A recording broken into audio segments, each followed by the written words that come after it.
Today we're making George O'Hanlon's recipe for tempera and emulsion. In his tempera and emulsion article that's up on the Natural Pigments website, he co-founded Natural Pigments and is an expert in old media. What a fascinating figure. I'm so delighted I decided to do this because I read up a little bit on what his expertise is.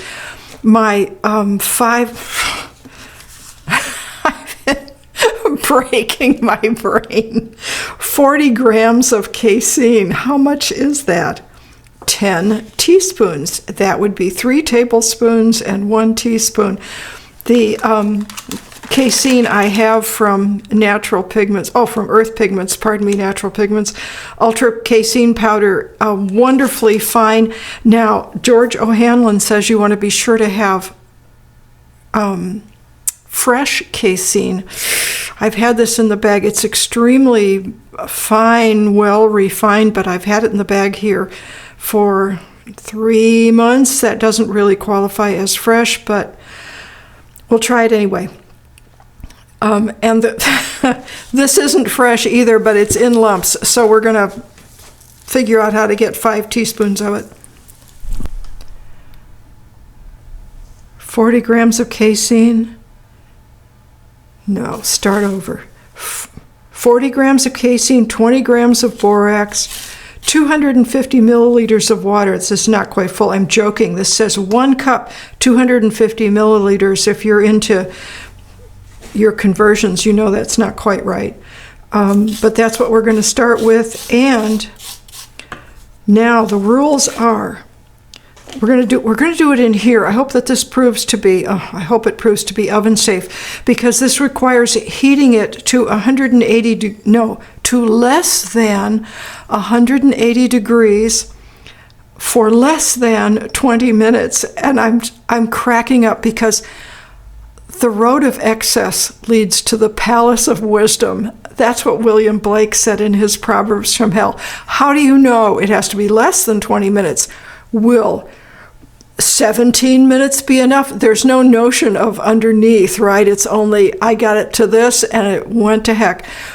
180 degrees, is 160 degrees enough? I'm going to put it in a water bath in my oven. That's the only place I have a thermometer. I don't trust myself to do this on the stove, and I don't want my cooking utensils in with the borax. So we're going to take half of the water and sift the casein in to avoid getting lumps. I have no sifter, of course. When smooth, add borax. Here we go. Okay, here we are mixing, trying to avoid clumps. George O'Hanlon, very interesting character. I'm so pleased to have come across this. He had a successful art agency in Silicon Valley and eventually was able to study abroad in Japan, and also everything I would want to do, right? And also abroad studying sacred art, which means that he has old recipes for egg tempera, because of course that's what you used for icons, and also has a whole department at Natural Pigments for gilding, because illuminated pages, sacred art, of course, would have gilding. No idea if this is working. We're going to avoid lumps. You're watching it happen. It's getting tough. The casein is starting to slake. It's starting to soak up the water, and we've got lumps galore. I'm just going to have to stir my little old heart out here. Apparently, you do not add the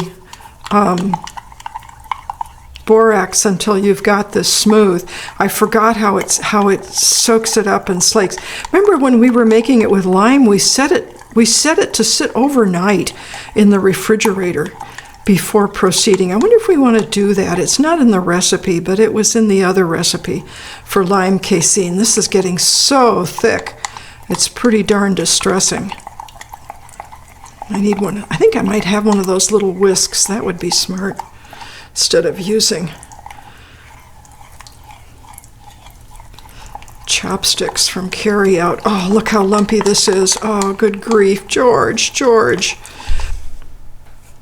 Okay, I added a little bit more of the water and we're back in business. Now let's see about putting the borax in. Do not add it until the casein is smooth. Yes, sir.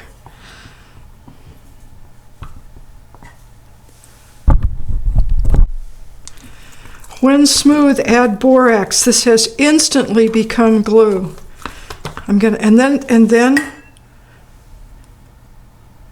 you let it stand for a half an hour, and then you add the remaining water. I can't even get this mixed without the remaining water. I haven't quite waited my half an hour. This is promising looking. I'm trying to figure out why I have way too much. I hope I didn't add too much water at once. Why this is so gluey. Maybe it's supposed to be, but I added a little bit more water in here. You're kidding yourself if you think a cup is 250 milliliters. It isn't quite. And I'm thinking that I might have gotten too much of the, though not the proportion. The proportion is correct, 2-to-1, casein to borax. But I might have gotten too much of them simply because I was using a conversion based on the density of sugar. And the casein and borax that I had were really very fine. It may have been that then represented too much in volume simply because they were so fine. Okay, so I added the rest, and now I've got really a lumpy mess. I will stir my little brains out and let you know how it goes. Hurricane Milton in a jar. It is all lumps. I can try heating it up in the water bath in the oven, but I don't think that's going to make any difference. I am distraught here, and mixing with a brush, I have introduced a lot of bubbles. However, it may be possible for us to dilute this considerably and then come up with a thin casein solution that we can work with. However, so far, no good. I heated this in the oven in a water bath that was preheated to 170 degrees for a little over 20 minutes because I thought it would take it a while to get up to speed, that is up to temperature. I am warned that the proteins will denature if it's more than 180 degrees and more than 20 minutes. This is now a smooth glue, very dangerous. We need to decide what we're going to do with it. Look at this. Oh, it's gorgeous. This is dry. There were bubbles here, and I immediately realized that, notice the brand new palette knife. I've never owned a palette knife, but now I own one. Just bunching a bunch of raw pigments around with medium in a container like this is not the received way to work watercolor pigments into medium. It's how I've always worked prepared paints into more water or more medium where the color is already ground in. We're going to need to really grind. So, and there's another problem with this.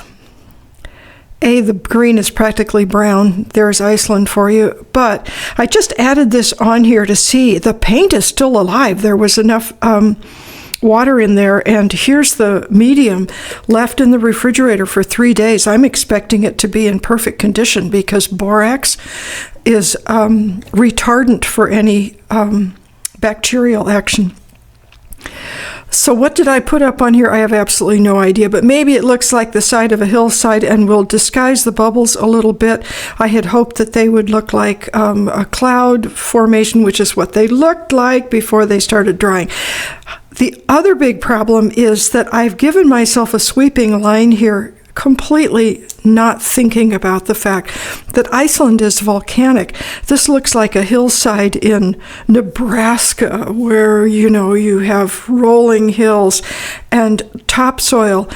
But I'm going to put my yellow on. I'm going to take this off. I was just trying it out to see if the paint still worked. But we can get this off of here now. This is still damp. But it's fun that I still have some of that green because we can mix it with the yellow and bring down some kind of formation that will imitate perhaps a hillside in Iceland. Obviously, I'm just fooling around to see what the pigments look like. And the next one up is Heidalsvegur yellow. However you pronounce it. It's also going to be quite brown. Let's see what happens. I'm using a piece of Yupo, 100% polypropylene paper. This is a stretch of the green that was put on that completely distorted the paper, but I sure do like it a lot more than the one I just got on the board. It's much more nuanced. It looks much more like a distant hillside, but we've got, I thought this would make a perfect palette paper, and we're going to mix in the yellow.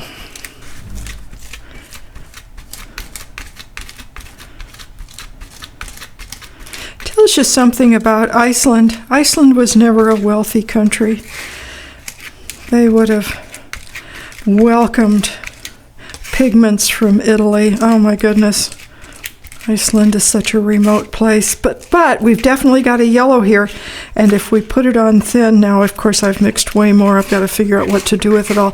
But I think I'm going to try this all over again with another board. I've got lots of those 10 by 12s that I put white pigmented shellac gesso on. The distinction is subtle from the green. I love this color. I've pushed the bubbles aside. They really are in the medium, and they're like little tapiocas, and they are pernicious.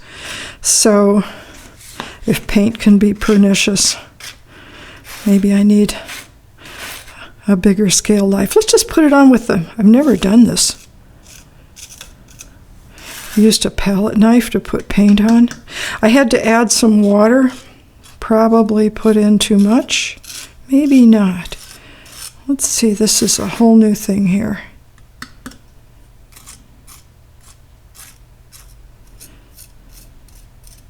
I'm saving the red for the foreground. Yeah, see, look. Nasty little bubbles. And those are not going away with wishing. Oh, but look what a color.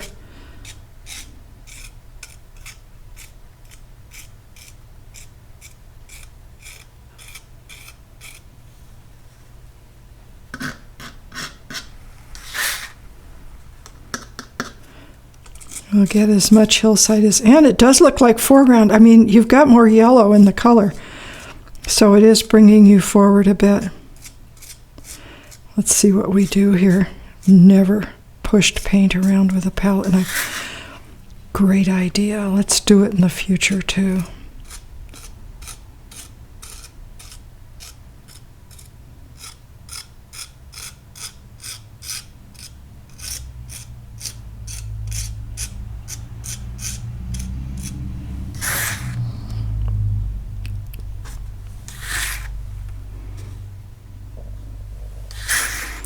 Wonder what it was like being a farmer in the old days in Iceland. I read that wonderful book about this lady sea captain from the 1700s. It sounded like being a farmer was like in Europe when I lived there in Germany. It was like needing another job too. Most of the farming families had somebody who was getting in an income. Come to think of it, that's what my cousin did in Illinois too. But of course these days it's different. It's not so hard to run a household, and we ladies like to have something interesting to do.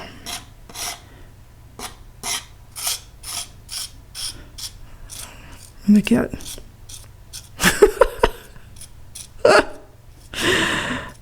emails from the trad wives. We can bank this up against, you know what, I've got that extra green. Let's use that for that. We'll come forward here.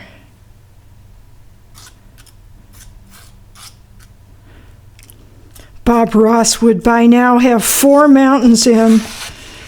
He was no slouch. And I'm just trying to get the color on the board so we can look at it. I've tilted the painting up a little bit so that we don't have glare. I'll tilt it down again to show you how different the surface is from where we puddled and where I painted on with a brush, even though it was the same paint. This is the box from Kramer Pigments. They had the wonderful colors from Iceland. Now, I actually looked at some pictures of Iceland. This yellow is exactly what the hillsides look like. And I think that my bubbles here are not bubbles so much as grains of borax, that I should have ground the borax. I have a, can't find it right now. I have a nice little mortar and pestle. Why didn't I use it? Next time, we're definitely going to do this again. I don't see any sign of cracking. The lines here are from pushing things around and scraping them with the palette knife. But in looking at pictures of Iceland, I realized that what we want down here is lava flowing. So we're going to introduce some cadmium red light, see if we can get something that looks like it's glowing. These areas that are pretty disappointing, that are just not lacking definition.